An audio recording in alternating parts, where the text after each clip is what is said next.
بسم اللہ الرحمن الرحیم۔ معزز سامعین، گزشتہ سبق میں ہم قرآن اور تورات دونوں کے حوالے سے جناب موسیٰ علیہ السلام کے مصر لوٹنے کو بیان کر چکے ہیں۔ آپ علیہ السلام نے مصر پہنچ کر ہارون علیہ السلام کو اس بات کی خبر دی کہ وہ امر نبوت میں ان کے ساتھ شریک ہیں اور رب تعالیٰ کا پیغام فرعون اور فرعونیوں تک پہنچانے میں ان کے معین و مددگار ہیں۔ اس مقام پر یہ بات واضح کر دینا نہایت مناسب ہے کہ خاص موسیٰ علیہ السلام کے واقعات کی بابت تورات میں مذکور اکثر باتیں قرآنی مندرجات کے مواقف ہیں، سوائے چند معمولی فروق کے جو غیر اہم ہیں۔ بعض مفسرین نے لکھا ہے کہ موسیٰ علیہ السلام کی والدہ نہایت شفقت کی بنا پر فرعونیوں کے ظلم کے ڈر سے آپ دونوں کو دربار جانے سے روکنا چاہا، مگر آپ دونوں نے والدہ کی بات کی طرف توجہ نہ دی کہ آپ کے سامنے فقط رب تعالیٰ کے حکم کو پورا کرنا تھا۔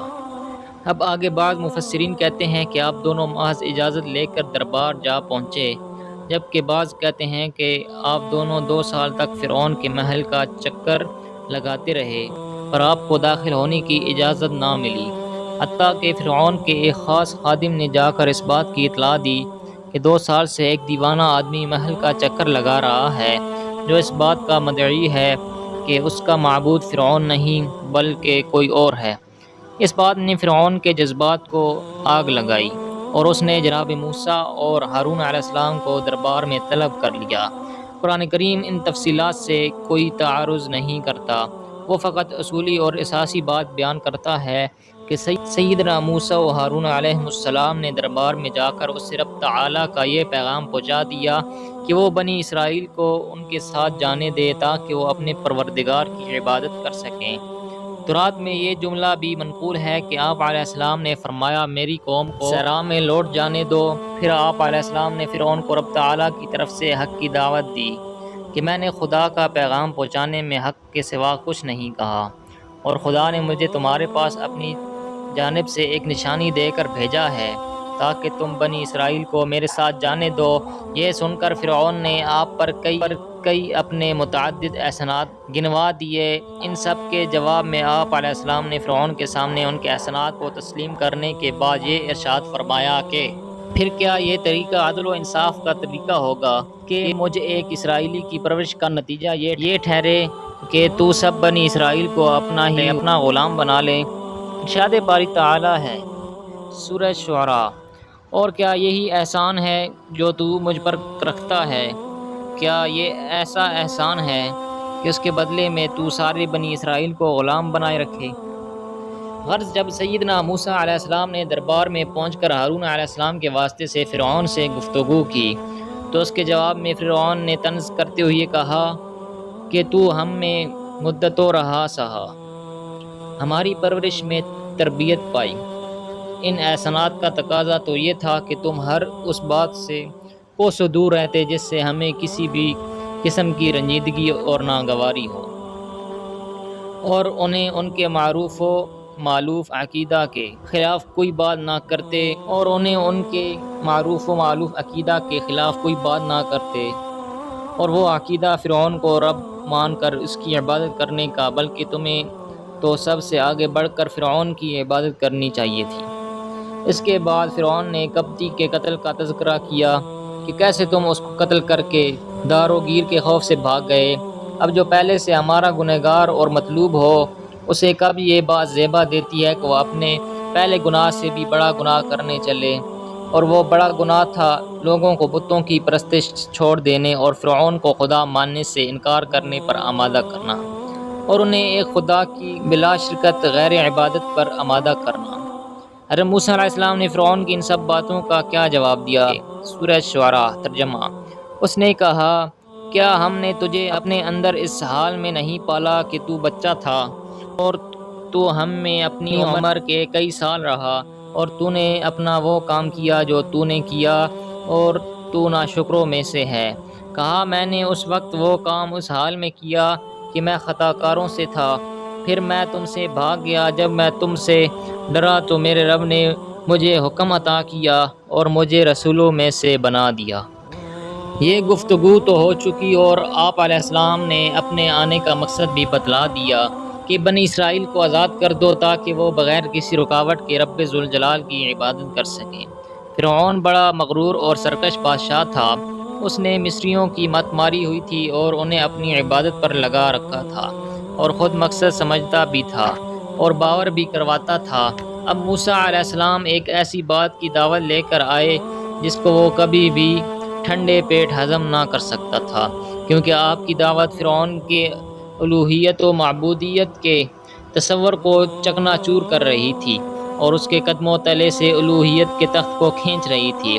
اب صحیح معنوں میں اسے اپنی ربوبیت کی پڑ گئی تھی کہ موسیٰ سے تو بعد میں نپٹوں گا، پہلے ان کی توحید کی دعوت سننے والوں کے دماغوں میں مچلبلی کا تو کوئی تدارک کروں۔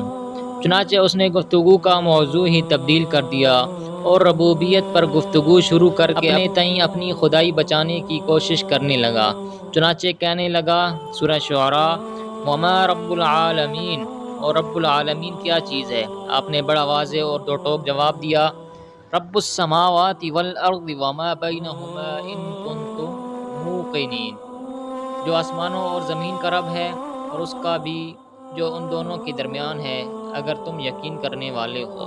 فرعون نے حاضرین مجلس کی طرف حیرت سے دیکھتے ہوئے کہا، سنتے ہو یہ کیا کہہ رہا ہے؟ لیکن آپ علیہ السلام نے اپنی بات جاری رکھتے ہوئے کہا، ربکم ورب آبائکم الاولین، جو تمہارا رب اور تمہارے پہلے باپ دادا کا رب ہے۔ جب نہ تم تھے اور نہ تم جیسا کوئی دوسرا معبود تھا، تب بھی خدا واحد ہی معبود تھا۔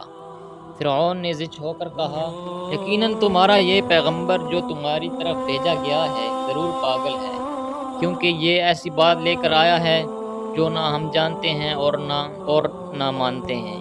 آپ علیہ السلام نے بات کو جاری رکھتے ہوئے کہا، رب المشرق والمغرب وما بینہما ان کنتم تعقلون، جو مشرق و مغرب کا رب ہے اور اس کا بھی جو ان دونوں کے درمیان ہے، اگر تم سمجھتے ہو۔ سیدنا موسیٰ و ہارون علیہ السلام نے دیکھ لیا کہ سرکش اپنی گمراہی سے ہٹنے والا نہیں اور نہ اپنی ربوبیت کے دعویٰ سے باز ہی آنے والا ہے، بلکہ آپ دونوں کی دعوت کو ہر صورت جھٹلاتا ہی رہے گا۔ تو آپ علیہ السلام نے فرعون سے کہہ دیا، بے شک ہم یقیناً ہماری طرف وحی کی گئی ہے کہ بے شک عذاب اس پر ہے جس نے جھٹلایا اور منہ پھیرا۔ فرعون نے آپ دونوں سے کہا، فمن ربکما یا موسیٰ، تو تم دونوں کا رب کون ہے اے موسیٰ؟ آپ علیہ السلام نے فرعون کو سمجھایا کہ معبود تو وہ ہوتا ہے جس نے پیدا کی ہوئی ہر چیز کا احاطہ کر رکھا ہو۔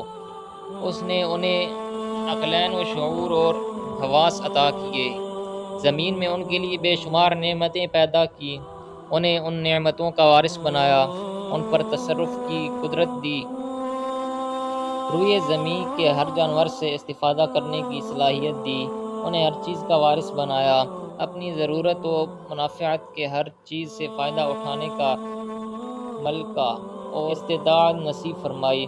تب فرعون بولا، فما بال القرون الاولی، تو پہلے زمانوں کے لوگوں کا کیا حال ہے؟ آپ علیہ السلام نے صاف کہہ دیا، ان کا علم میرے رب کے پاس ایک کتاب میں ہے، میرا رب نہ بھٹکتا ہے اور نہ بھولتا ہے۔ سورہ طٰہٰ، کہ وہ بندوں کے اعمال کو محفوظ رکھنے میں بھول چوک سے پاک ہے اور عنقریب ہر ایک سے اس کے افعال کا محاسبہ کرے گا۔ اس کے بعد آپ نے رب تعالیٰ کی وہ کاریگری بیان کی جو اس کی حکمت و قدرت اور عبادت کے استحقاق پر دلالت کرتی ہے۔ چنانچہ فرمایا، وہ جس نے تمہارے لیے زمین کو بچھونا بنایا اور تمہارے لیے اس میں راستے جاری کیے اور آسمانوں سے کچھ پانی اتارا، پھر ہم نے اس کے ساتھ کئی قسمیں مختلف نباتات سے نکالی، یعنی اس نے زمین سے طرح طرح کی اور مختلف رنگوں اور ذائقوں کی چیزیں پیدا کی اور انسانوں اور جانوروں کو ان میں سے اپنے مناسب چیزوں کے استعمال پر قدرت دی کہ جس ذات کی ایسی کاریگری ہو، اس کی کاریگریوں پر عقل سلیم کا مالک اس کے معبود اور خالق ہونے کو جان لیتا ہے۔ آخر میں آپ علیہ السلام نے فرعون کو یاد دلایا کہ سن لے، ہم سب مٹی سے بنے ہیں، کہ وہی ہمارا اصل ہے اور اس حیات مستعار کے ختم ہونے کے بعد اس خاک میں جا ملیں گے، پھر اپنے سب کیے دھرے کا حساب دینے اسی خاک سے اٹھائے جائیں گے۔ قصہ موسیٰ کے یہاں تک کے واقعات کو سورۃ طٰہٰ کی ان آیات میں ملاحظہ کیجیے۔ ترجمہ: بے شک ہم یقیناً ہماری طرف وحی کی گئی ہے کہ بے شک عذاب اس پر ہے جس نے جھٹلایا اور منہ پھیرا۔